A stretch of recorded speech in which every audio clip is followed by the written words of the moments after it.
এই আমার দেশ সব মানুষের হয় নাই, গরিবের হয় নাই, ফকিরের হয় নাই, নিঃস্বের হয় নাই, রিক্সাওয়ালারও হয় নাই। সেটা নাকি আরো সফিস্টিকেটেড, আরো ভালো, তার লাভের জন্য আরো ভালো। কাজে এই গরিবদেরকে উৎখাত করতে পারলে তার কোম্পানির অটোরিক্সাগুলো এই রাস্তায় বসতে পারে। ঢাকা শহরে যানজটের এই অবস্থায় ছিল না। যখনই প্রাইভেট কারে আপনি ভর্তুকি দিয়ে গ্যাস দেওয়া শুরু করলেন, পৃথিবীর কোথাও এটা নাই। এলিভেটেড এক্সপ্রেসওয়ে 8,000 কোটি টাকা খরচ করে করা হচ্ছে শুধুমাত্র বড় লোকদের জন্য। এই যে কোর্টের রায় 3 দিনের মধ্যে উচ্ছেদ করতে হবে তাদেরকে, এগুলোকে সরিয়ে ফেলতে হবে। এর পেছনে নাকি বড় একটা উদ্দেশ্য হচ্ছে কোনো একটা কর্পোরেট কোম্পানি কিংবা মালিক তারা নতুন ধরনের অটোরিকশা, 3 হুইলার আনতে চান। সেটা নাকি আরো সফিস্টিকেটেড, আরো ভালো, তার লাভের জন্য আরো ভালো। কাজে এই গরিবদেরকে উৎখাত করতে পারলে তার কোম্পানির অটোরিকশাগুলো এই রাস্তায় বসতে পারে। এইটা আমি সত্য কিনা জানি না, এক সাংবাদিক ভাই বলেছেন, তিনি খুব তার অথেন্টিক সাংবাদিকই, কিন্তু আরেকটু আপনারা ডাবল চেক করবেন। কাজে এই যে কর্পোরেট স্বার্থ, মালিকের স্বার্থ এবং পুরো রাষ্ট্র, 71 একটা গানই ছিল রথীন্দ্রনাথ রায়, যে ছোটদের বড়দের সকলে, গরিবের ফকিরের নিঃস্বের, আমারই দেশ সব মানুষের। এই আমার দেশ সব মানুষের হয় নাই, গরিবের হয় নাই, ফকিরের হয় নাই, নিঃস্বের হয় নাই, রিক্সাওয়ালারও হয় নাই। এটা বড় লোকদের হয়েছে, এটা ভূমিদস্যুদের হয়েছে, কালোবাজারিদের হয়েছে, যারা টাকা পাচার করে 17 লক্ষ কোটি টাকা বাংলাদেশ থেকে পাচার হয়ে গেছে। হিসাব করে দেখেছি 65টি পদ্মা সেতু হয়, এই তাদের কারণে চলে গেছে। কাজেই অটোরিকশা কিংবা 3 হুইলার যেটাকে বলি, এটাকে উচ্ছেদ করা কোনো সমাধান না। এটাকে কি করতে হবে? অপ্রাসঙ্গিক করতে হবে। মানে পাবলিক বাসগুলো, আমাদের মেট্রো রেলগুলো এমনভাবে চলবে যে বাংলাদেশের মতো জায়গাতে এরকমভাবে রিক্সার মতো কঠিন অমানবিক যন্ত্র আর চালানোর দরকারই হবে না। আপনি ফ্র্যাঞ্চাইজ করবেন, পুরো পৃথিবীতে দেখেন বাসগুলো কিভাবে চলে, 39, 49 এমনভাবে চলবে যে এই ধরনের ঢাকা শহরের রাজধানীতে রিক্সা কিংবা 3 হুইলার চলার কোনো দরকারই পড়বে না। সেই রকম একটা মানবিক, সুন্দর, সমৃদ্ধশালী, সংবেদনশীল রাষ্ট্র হয়ে গেলে এগুলো উচ্ছেদের দরকার হবে না, কোর্টের রায়েরও দরকার না। এটি আপনি অপ্রাসঙ্গিক হয়ে যাবে। এগুলো সিঙ্গাপুরে চলে না, এটা মালয়েশিয়াতে চলে না, এটা ইন্দোনেশিয়ায় চলে না, আমরা এগুলো চালাচ্ছি। ঢাকা শহরে যানজটের এই অবস্থায় ছিল না। যখনই প্রাইভেট কারে আপনি ভর্তুকি দিয়ে গ্যাস দেওয়া শুরু করলেন, পৃথিবীর কোথাও এটা নাই। প্রাইভেট কার তো বড় লোকদের জন্য, তাদেরকে কেন আপনি রাষ্ট্রীয় আপনার টাকার ভর্তুকি দিচ্ছেন?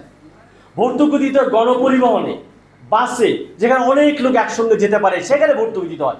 প্রাইভেট কার একটা মধ্যবিত্ত, উচ্চ মধ্যবিত্ত, বড় লোকদের গাড়ি, সেইখানে আপনি ভর্তুকি দিয়ে গ্যাস চালিত করেছেন এবং তারপর থেকে ঢাকা শহরে প্রাইভেট কার কেনার বৃদ্ধি জ্যামিতিক হারে বেড়ে গেছে, কয়েক গুণ বেড়ে গেছে।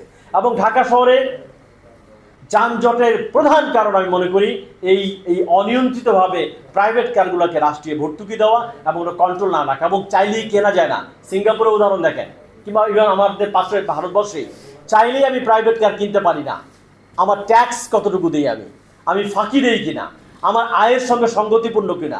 একটা প্রাইভেট কার চালাতে তো ড্রাইভার সহ মাসে 40 থেকে 50,000 টাকা লাগে।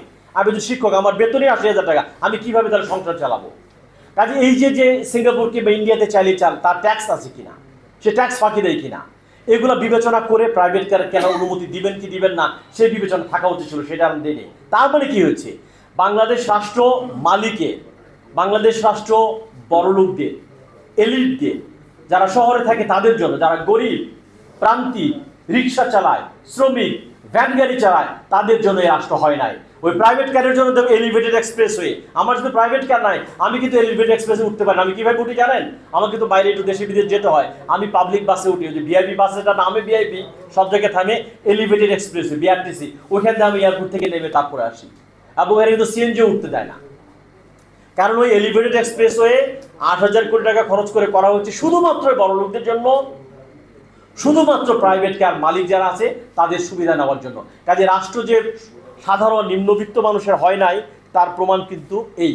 তার মানে কি এইটা যে ব্যাটারি চালিত রিক্সা যে হারে বেড়েছে, আমরা কি তার পুরো নিয়ন্ত্রিতভাবে চলতে দিব? না, তাদের স্পিড কন্ট্রোল করতে হবে। একটা সফটওয়্যারের কথা বলা হয়েছে যে প্রধান সড়ক, মহাসড়কে তারা যাবে না, গেলে সফটওয়্যারটাকে জরিমানা করে ফেলবে। তাদের একটা প্রশিক্ষণ দরকার, এবং আমি সবচেয়ে জোর দেব তাদের যে পুনর্বাসন, সেই পুনর্বাসনের উপর সবচেয়ে বেশি জোর দিতে হবে।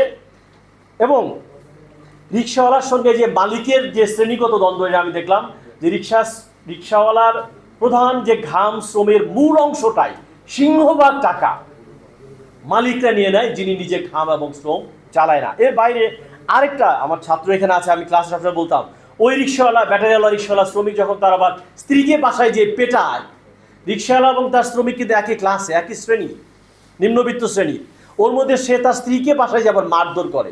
তার মানে স্ত্রী একই ক্লাসের কারণে এই মালিক কিংবা এই পুঁজিবাদী সমাজের কারণে একবার শোষণের শিকার হয়, দ্বিতীয়বার হচ্ছে পুরুষতান্ত্রিক সমাজের কারণে, যেহেতু রিক্সাওয়ালা পুরুষ, সে তার স্ত্রীকে আবার পেটাচ্ছে।